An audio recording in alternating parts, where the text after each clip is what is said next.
사도행전 19장 31절부터 41절까지 말씀. 바울이 백성 가운데 들어가고자 하나 제자들이 말리고 또 아시아의 관리 중에 바울의 친구된 어떤 이들이 그에게 통지하여 연극장에 들어가지 말라 권하더라. 사람들이 외쳐 어떤 이는 이런 말을 어떤 이는 저런 말을 하니 모인 무리가 분란하여 태반이나 어찌하여 모였는지 알지 못하더라. 유대인들이 무리 가운데에서 알렉산더를 권하여 앞으로 밀어내니 알렉산더가 손짓하며 백성에게 변명하려 하나 그들은 그가 유대인인 줄 알고 다 한 소리를 외쳐 이르되 크다 에베소 사람의 아데미여 하기를 2시간이나 하더니 서기장이 무리를 진정시키고 이르되 에베소 사람들아 에베소시가 큰 아데미와 제우스 신에게 내려온 우상의 신전지기가 된 줄을 누가 알지 못하겠느냐. 이 일이 그렇지 않다 할 수 없으니 너희가 가만히 있어 무엇이든지 경솔히 아니하여 하리라.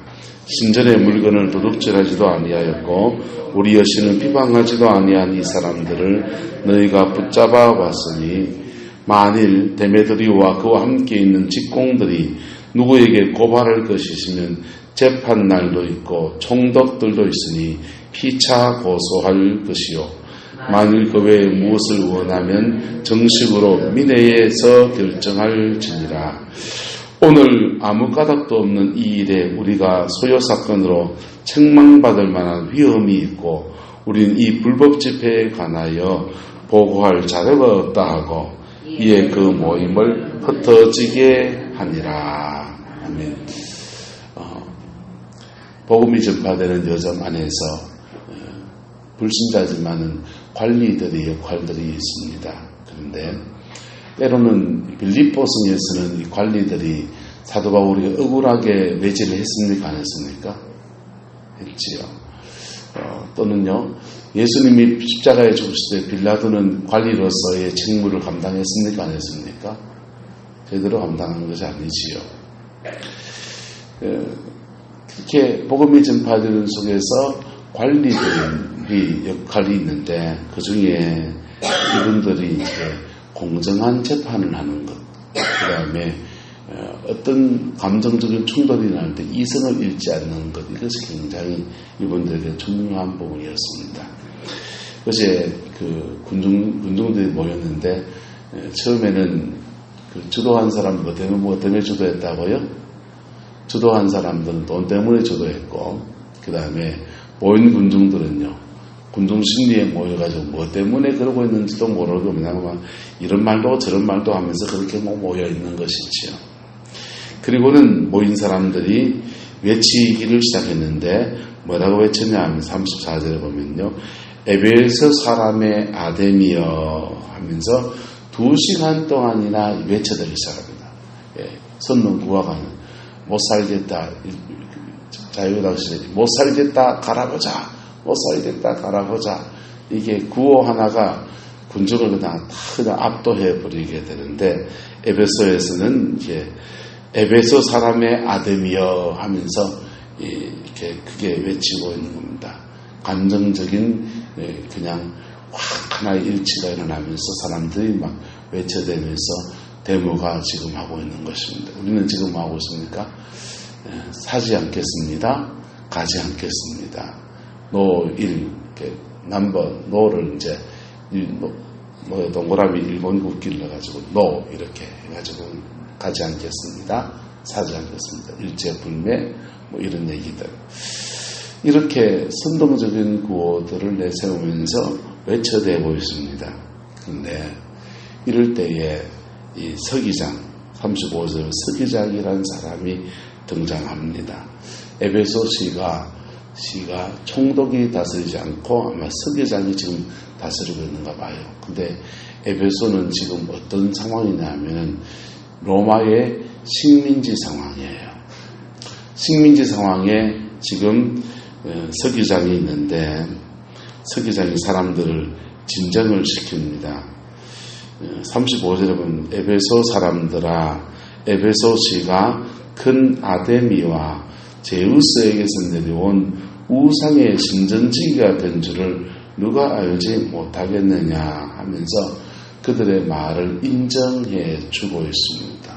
여러분, 모든 나라는 믿는 나라나 안 믿는 나라나 다 하나님의 나라인 줄 믿습니다. 하지만 지금 이 시장, 서기장 이분은 믿음이 없는 사람일 수 있어요. 또는 현실이 지금 아직 복음이 세력이 제대로 얻은 것이 아니고 지금 아직까지도 우상 숭배하는 것이 이 지역에 만연하기 때문에 현실을 인정하는 말일 수도 있어요. 어쨌든 자, 그 사람들을 진정시킵니다. 자, 이 사람들은 지금 큰 에베소 사람의 아데미어 하면서 2시간 동안 외쳤고 우상 숭배하는 사람이고 또 이 서기장도 아마 불신자이기 때문에 이렇게 진정시켰을 거예요.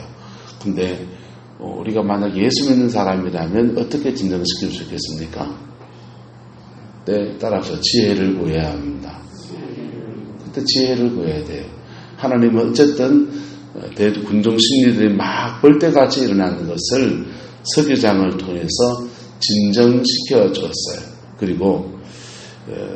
그리고는 이렇게 말합니다. 이 일에 선우조 진정시키고 난 뒤에 차근차근 얘기합니다. 사람이 흥분한 상태에서는 대화가 안 통해요. 흥분한 상태에서 말을 이렇게 진정하지 않고 말을 하면 감정적 충돌이 극단적으로 가게 되는 거예요. 그래서 싸움 나요.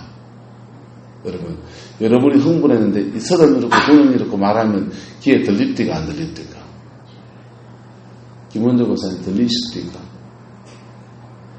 열받았는데 지금 열받아 있는데 열을 식히고 난 뒤에 얘기해야 됩니다. 그래서 서기장이 열을 식힙니다. 굉장히 이성적인 사람이에요.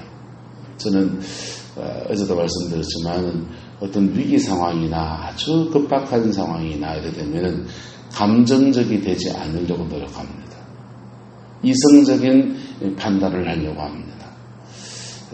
그리고 이성적인 판단으로 이렇게 나갈 때 제 인생을 살아보니까 실수가 덜 하더라고요.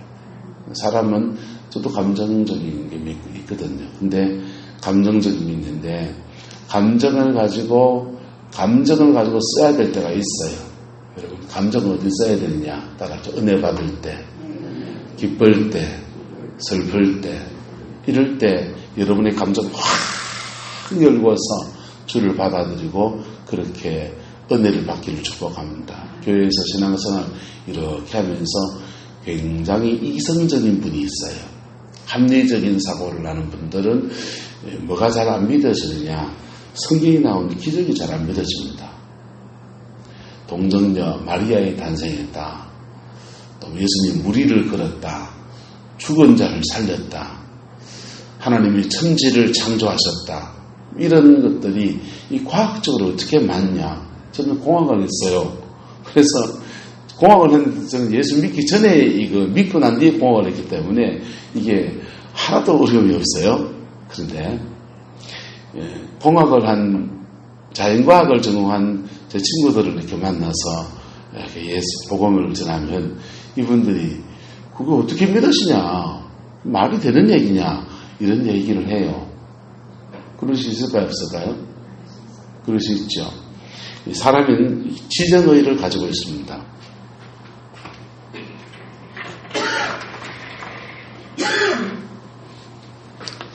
지정의를 가지고 있는데요. 이 지정의 역할이 다 달라요. 지정의. 여러분. 생각이 많은 분들이 계십니다. 생각이 많은 분들, 그리고 똑똑하신 분들. 하나님은 죽게 드리면 이 똑똑한 거 사용하십니다. 할렐루야. 네. 덮어놓고 믿어야 됩니까? 펴놓고 믿어야 됩니까? 여러분, 성경책 무슨 말인지 못 알아듣죠? 옛날에는 덮어놓고 믿으면 알아진다 이랬어요. 덮어놓고 믿어. 성경 말씀 덮어놓고 믿어야 됩니까? 펴놓고 차근차근 읽어가면서 믿어야 됩니까? 네. 자, 하나님의 말씀 앞에서 세워지기를 예수 이름으로 축복합니다. 신앙엔 지적인 부분이 있어요. 지적인 부분이 있어요. 두 번째는 감성적인 부분이 있습니다.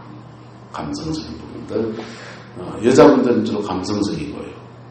감성적인 사람들이 뭐 기적이 일어났다. 와, 일어나면 좋지. 그렇게 생각합니다. 그리고 찬송 부르고 뭐 이렇게 분위기에 굉장히 끌려요. 네. 구룡포에 커피집이 맛있는 커피집이 잘 될까요? 분위기 좋은 커피집이 잘 될까요? 어서구사님, 구룡포에 제일 잘 되는 커피집 뭔지 압니까? 한 번도 안 가봤죠. 안녕 구룡포가 분위기가 좋답니다. 전망이라도 저도 안 가봤습니다. 저는 그냥 여기 그냥 브레커피 그냥 물에 태우는 게 제일 맛있어요. 제 입에 맞아요. 그래서 근데요, 이게 분위기라고 하는 것, 그래서 이 분위기에 끌리면 분위기 속에서 은혜 받는 데는 도움이 될까요, 안 될까요? 도움이 됩니다. 그래서 찬송 부르다 보면 분위기, 찬송하는 분위기에 휩쓸려서 은혜 안에 쑥 들어오게 되지요. 또 이 감성, 정적인 부분이 있는 사람들이 뭘 잘하느냐? 찬송과 기도, 이 두 가지 면에 강점을 가져요. 지적인 부분이 있는 사람들은요, 찬송과 기도보다는 이분들은 주로 말씀, 뭐 연구, 이런 데 이제 관심이 있습니다. 여러분, 그런데 이렇게 지적인 부분이 있고 정적인 부분이 중요한데요. 중요한데 위기 상황에 가면 이 분위기에도 악한 분위기로 끌려가기 쉬운 게 정적인 거예요. 어두운 분위기로 끌려가기 좋은 게 정적이에요. 그래서 군중심리가 확 일어날 때는 이 정적인 부분을 확 건드리는 겁니다.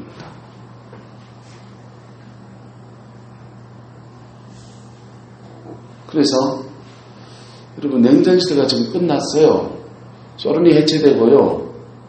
중국이 공산국가일까요? 자본주의 국가일까요? 중국 지금 자본주의 국가예요. 사회주의를 표방하고 있지만 실제로 내부 경제구조는 자본주의 국가예요. 사회주의 국가는요, 빈익빈 부익부가 없어야 돼요.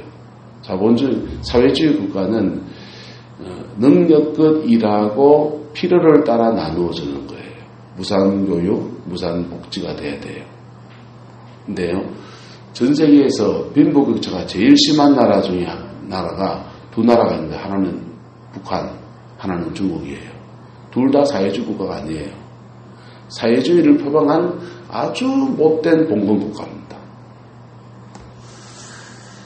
그래서 소련이 해체되고 난 뒤부터는 공산주의를 통해서 인민대중을 뭐 해방하자 이런 게 먹혀들지 않아요. 전 세계적으로 먹혀들지 않아요. 공산주의가 어느 결과를 내는지를 전 세계 사람들이 다 알아요. 그런데도 우리는 한국 사람들끼리 서로를 비난할 때 빨갱이 새끼라고 비난을 해요. 한국 안에서. 너 그런 북한 가! 이렇게 말합니다.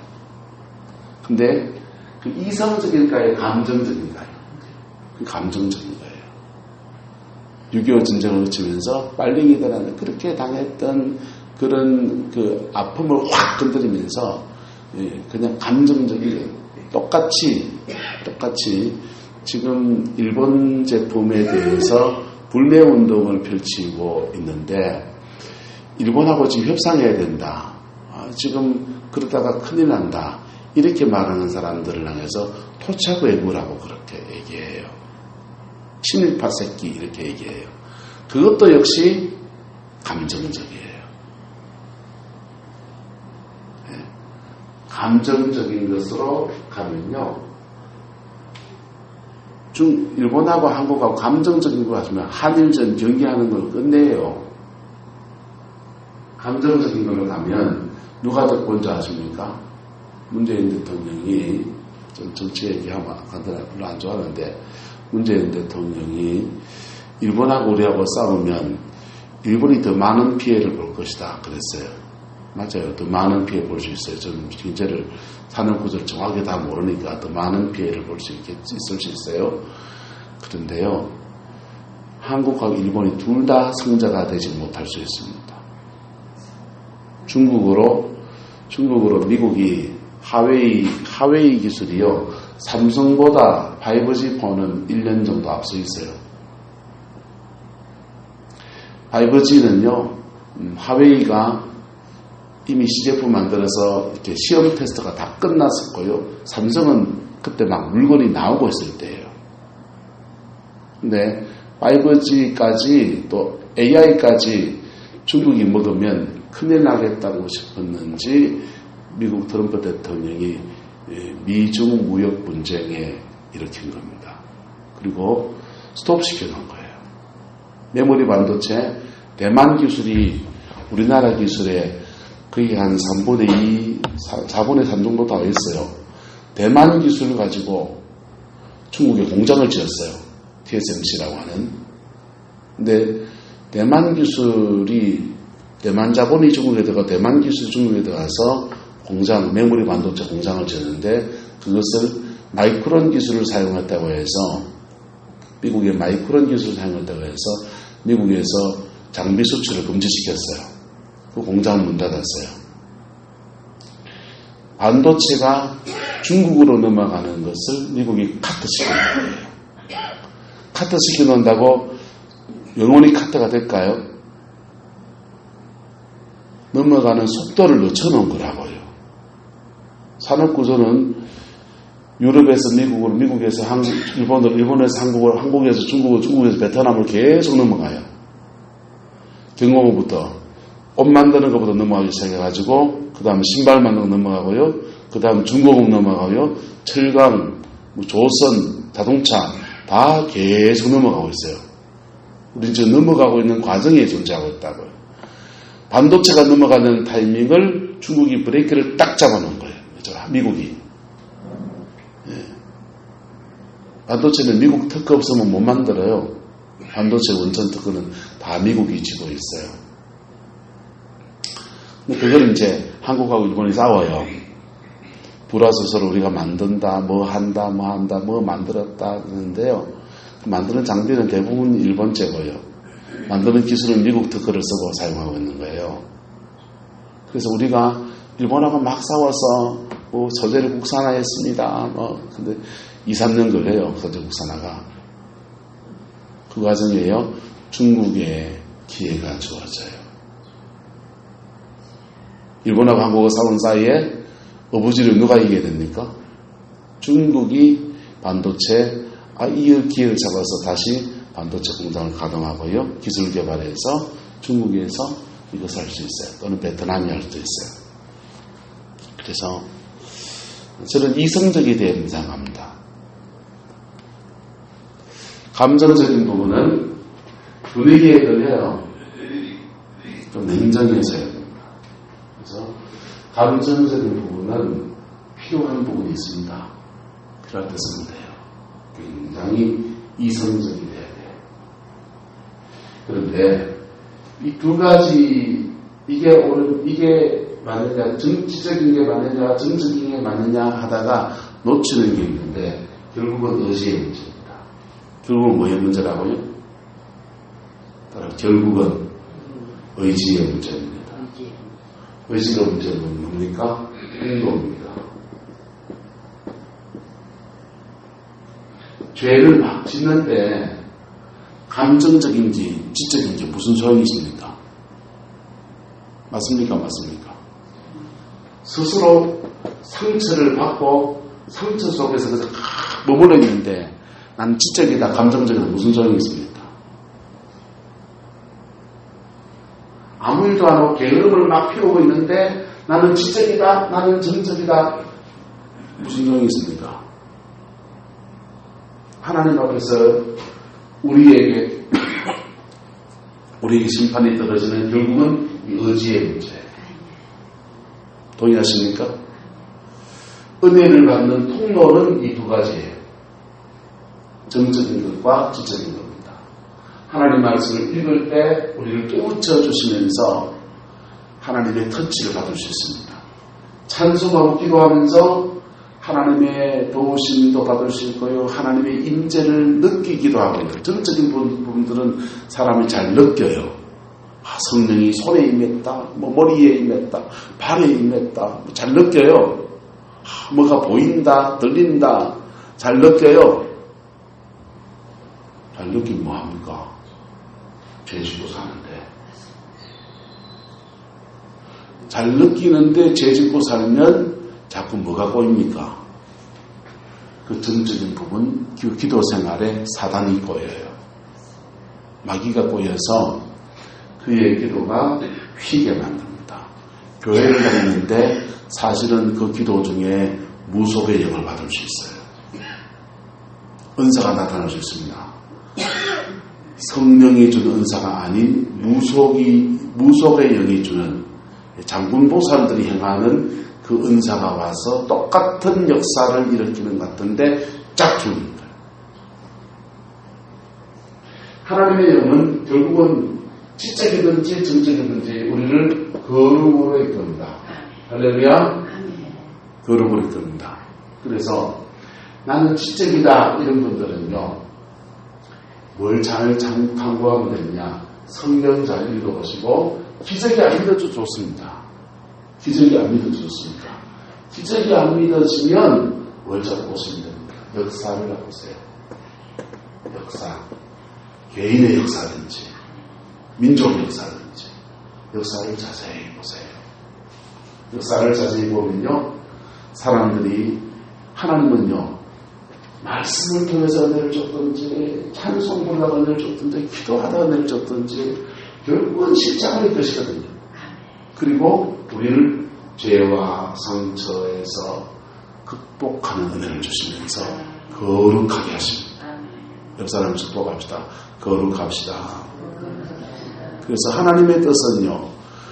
뭐 잘되고 집 사고 뭐 사고 그거 다 부차적인 거예요. 하나님의 원천적인 뜻은 거룩이에요. 할렐루야.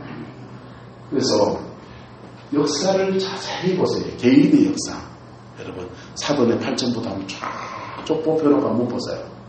그래서 사람이 경건하게 산 사람도 있고 그냥 온갖 그냥 잡기도 하고 죄 짓고 사는 사람도 있어요. 그의 삶의 질이 어떤지, 돈을 얼마나 벌었는지, 가정은 행복했는지, 자녀는 잘 됐는지 자세히 보세요. 하나님은요 심판 주세요. 뭐 하시는 분이라고요? 심판주예요. 그래서 지적이냐 정적이냐 이것 갖고 심판 안 해요. 하나님은 그걸로 심판 안 해요. 하나님의 심판의 기준 율법이에요. 하나님의 심판의 기준은 율법을 지키느냐 안 지키느냐가 심판의 기준이에요. 그래서 예수를 믿는데도 율법을 지키지 않는 사람은 저주를 받는 거예요. 그 저주의 대상에는 저는 제 주변을 보니까 목사도 예외가 없어요. 최고학부에 공부를 하고요. 학위를 가지고 있는 목사가요. 고물상한 사람도 있어요. 가정이 깨진 목사도 여러 있고요. 목사도 예외가 없어요. 내가 지적위에서 성경을 배웠겠습니다. 말씀을 그렇게 많이 연구했습니다.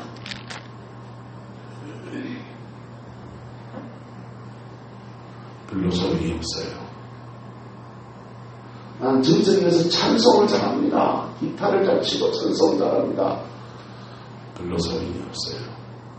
젊은 때이에요. 제 나이 되보니까요.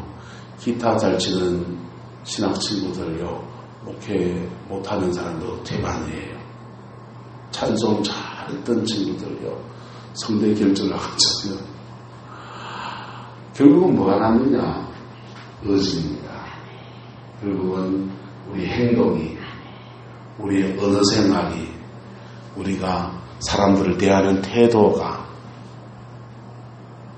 우리의 삶의 결론적인 부분은 믿음의 액션, 행동입니다. 할렐루야. 그래서 여러분이 지적입니까? 지적인 것을 통해서 말씀을 지키는 삶을 어떻게 나갈 것인가 살피십시오. 좀 정적이십니까? 난 찬송할 때 은혜가 된다. 우리 교회 그런 분 있더만요. 승화교회를 택한 이유가 교회 찬송이 좋아서. 예배 전에 30분 찬송을 드리잖아요. 좋지요. 저 좋아해요. 찬송 기도하는 거 좋아하고. 자, 찬송이 좋아서. 찬송이 좋아서 시작했습니까? 나는 우리 교회는 부르짖어 기도하는 게 너무 좋습니다. 이런 사람들이 있고요. 나는 부르짖어 기도하는 게 너무 시끄러워 싫습니다. 죄송합니다. 우리 교회 대발의 분위기가 부르짖어 기도하는 게 좋은 분이기 때문에 부르짖어 기도하는 걸 하는 겁니다. 저도 좋아하기도 하고. 좀 지적이면 어떻습니까? 조용히 묵상 기도하면 어떻습니까? 아주 좋습니다. 방해받지 않고 기도하고 싶으시면 우리 교회 주류는 부르짖어 기도하니까 2층에 본당이 열려 있습니다. 잠옷실에 가서 기도해도 아무도 뭘 안 합니다. 조용히 눈 감고 이래 하시고. 만약에 저와 여러분들이 우리 교회 이렇게 부르짖어 기도하는 분위기를 가는데 갑자기 딸네 집이나 아들네 집이나 도예지에 갔더니 그 교회는 예배가 끝나고 나면 새벽 예배 끝나고 나면 음악도 안 틀어주고 조용히 절간밭에 조용한데 여기서 조용 하고 저쪽에서 조용 하는 소리만 들린다 합시다. 묵상 기도하는 교회가 같습니다. 그러면 그 가서 이게 뭐 이렇게 조용하노? 주야! 이래야 됩니까?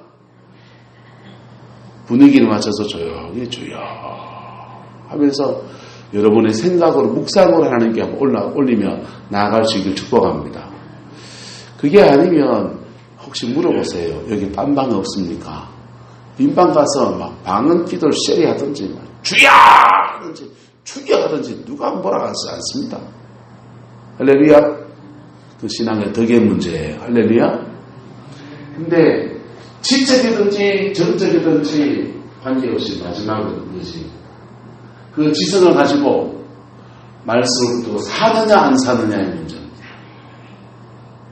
사느냐 안 사느냐. 살지 않는 사람은요. 성경 말씀을 수없이 알고 있는 그 구절을 붙들고 인생 망해요. 찬송을요. 열심히 찬송 부르고 그냥 하루에 3시간, 4시간 찬송하는 그 찬송을 부르는 그것과 함께 인생은 풀리지 않습니다. 따라 힘들어도 말씀 붙들고 삽시다. 그럴 때 하나님은 우리가 죄에 대해 아세요. 우리가 인생에 상처가 많은 것도 아세요. 그리고 이것을 정직하게 고백할 때 우리를 만져주세요. 따라 헌신보다 회복이 먼저입니다. 헌신보다 우리를 회복시키시는 은혜를 만져주세요. 그리고요, 나의 가정의 삶의 자리 안에서 믿음의 행동을 하게 하십니다. 한 발짝 듣게 하십니다. 그 발을 내디딜 때요, 내디딜 때 우리는 하나님의 거룩 안으로 나가게 되는 거예요. 성화의 길을 걷게 되는 것입니다. 그리고요, 예수 안에서 심판자가 되시는 하나님이 우리가 믿음으로 살아간 것에 대해서 복으로 갚으시는 것으로 심판하십니다. 그리고 심판가 무섭고 저주받는 거 아니에요. 심판은 축복도 있고 저주도 있다. 심판은 축복도 있고 저주도 있어요. 근데요, 예수 믿는 사람들에게는 하나 더 붙어요. 따라합시다. 심판은 예수 믿는 사람들에게는 징계로 나타난다. 네. 심판은요, 축복과 저주, 불신자들에서 얘기합니다. 그런데요, 예수 믿으면요, 하나님의 자녀를 저주할 사람이 하나님은 누가 저주하시겠어요? 하나님은 당신의 자녀를 신실히 징계하십니다. 그 징계 속에서 회개하고 돌이키면 십자가 안에 주시는 하늘의 복을 우리에게 쏟아부어 주시는 거예요. 그 내가 저와 여러분이 있기를 축복합니다. 오늘 이 에베소의 관리들은요, 이성적이었습니다. 그리고 감정으로 막 부풀어 오른 대중들을, 군중들을 잠잠히 가라앉힙니다. 그들은 이성을 아름답게 사용해서 교회가 피해를 받지 않도록 도움을 주었습니다. 여러분, 우리도 신앙의 생활, 삶을 사는 이 지정의 가운데 하나님의 균형이 있기를 축복합니다. 그래서 주님의 인도함을 받고 주님을 따라서 승리하는 믿음의 생이 되기를 예수님의 이름으로 축복합니다. 하나님은 우리의 지성에 끊임없이 말씀하세요. 어떤 일이 생기기 전에 너 화내지 말라는 마음을 감동을 줍니다. 화내지 말라는 마음을 감동을 주면 화낼 상황이 올까요? 안 올까요? 화낼 상황이 오기 때문에 말씀하시는 거예요. 그 감동이 오면요, 그 감동을 붙들고 그 고비를 지나가야 돼요. 그 고비를 지나가야 돼요. 그럴 때 우리는 거룩에 가까워지고요, 오히려 문제를 이기고 하나님 앞에 승리의 삶을 사는 여정으로 걸어가게 되는 것입니다. 그 복이 저와 여러분의 있기를 예수님의 이름으로 축복합니다. 기도하겠습니다. 사랑과 은혜가 많으신 아버지 하나님, 오늘 에베소의 관리들이 아주 덕스럽게 일을 진행하는 것을 보았습니다. 하나님, 우리에게도 인생의 지혜를 주시고 그 지혜를 따라 행동할 수 있는 믿음의 결단력을 주셔서 우리 가정의 삶의 자리 안에 믿음의 열매를 가득히 맺어가는 저희들에게 하나님 축복하여 주시옵소서. 한국과 일본 사이에 무역전쟁이 지금 아버지 일어나고 있습니다. 경제전쟁입니다.